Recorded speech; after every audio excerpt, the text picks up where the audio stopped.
Welcome back to a new episode of Organizing Tune-Ups with your host, Jessica Littman, that's me, where we break down big organizing concepts into small, bite-sized chunks you can do every day in your home for 5 to 15 minutes.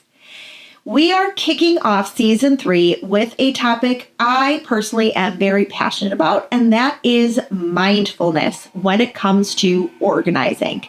Now, mindfulness should be used as an organizational tool. Now, hear me out on this one, because usually when I say that, I get a lot of, what are you talking about? I don't understand.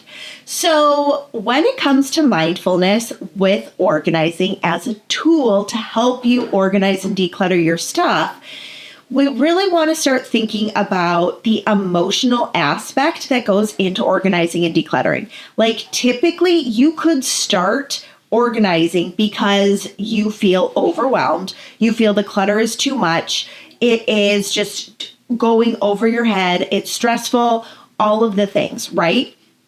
So you start organizing or decluttering a space and you just are like, I'm throwing everything away. You rip everything apart. It just turns into like a big, giant disaster.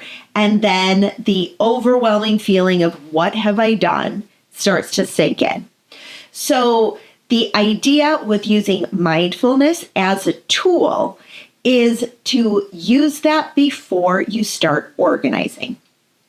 Okay, you get that feeling inside of you where you're like, okay, I can't handle the piles on the counter. I can't handle all of the things all over the place, right? And so before you start seeming like you're going to take action, what you're going to do is you are going to use some mindfulness practices to get yourself in the right headspace to actually organize.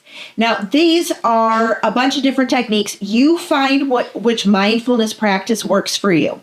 So some mindfulness practices can include meditation, journaling, working out, walking outside, taking a shower, breathing techniques, the EFT tapping, where you just kind of tap on your face. All of those different techniques can help you get in the right mind space to start organizing. So you use this kind of like jolt, right? You see the clutter, you're overwhelmed, and then you use one of these mindfulness techniques to start yourself in the right headspace. So you're like, oh my gosh, I can't handle the paper clutter. I'm so overwhelmed by all of the things. So I'm going to stop. I'm going to take a breath. I'm going to do a 5-minute meditation.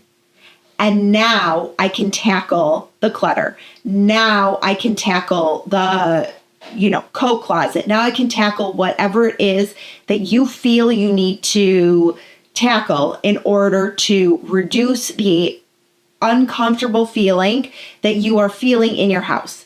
Because that's what clutter is. It's you not feeling comfortable in your house. So by starting with some mindfulness practices before you jump into the big giant declutter, before you jump into like organizing anything, really getting in the right headspace in order to tackle those spots is going to be so incredibly helpful. Now, this type of strategy really helps if you notice that your personality or just your home, you go like, it's like a click and all of a sudden you're just like, I can't handle it anymore. And you just go, okay, I'm just going to declutter all of this stuff. And then you get overwhelmed about like 30 minutes into a project. If you notice that that's you, then that's where I would suggest picking a mindfulness practice or trying one before you jump in and figuring out which one can kind of center you and you will gravitate towards more. For me personally, I like meditation. I found it to be incredibly helpful, like a 5-minute quick meditation on like one of my meditation apps, and really just ground myself before I start tackling any space. Because then I realize I'm not in a hurry. I don't need to rush through this process. I can sit and think and ask myself, like, is this important? Do I need to keep this? And then it also gives me a level of patience, I found, in order to deal with other people and all of their things.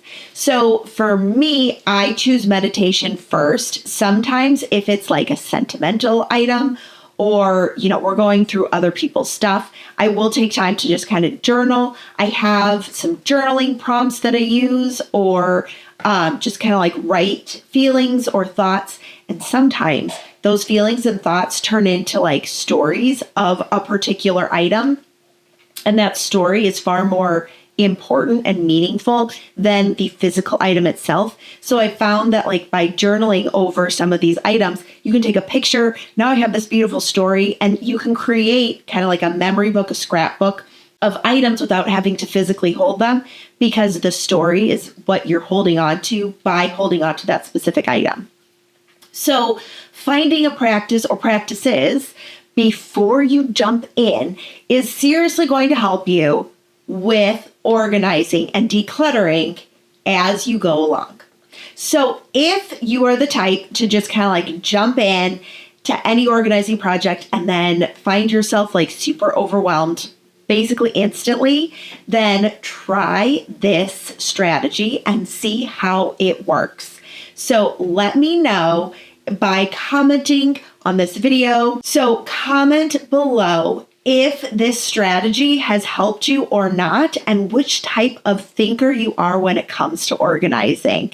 And I'll see you in the next one.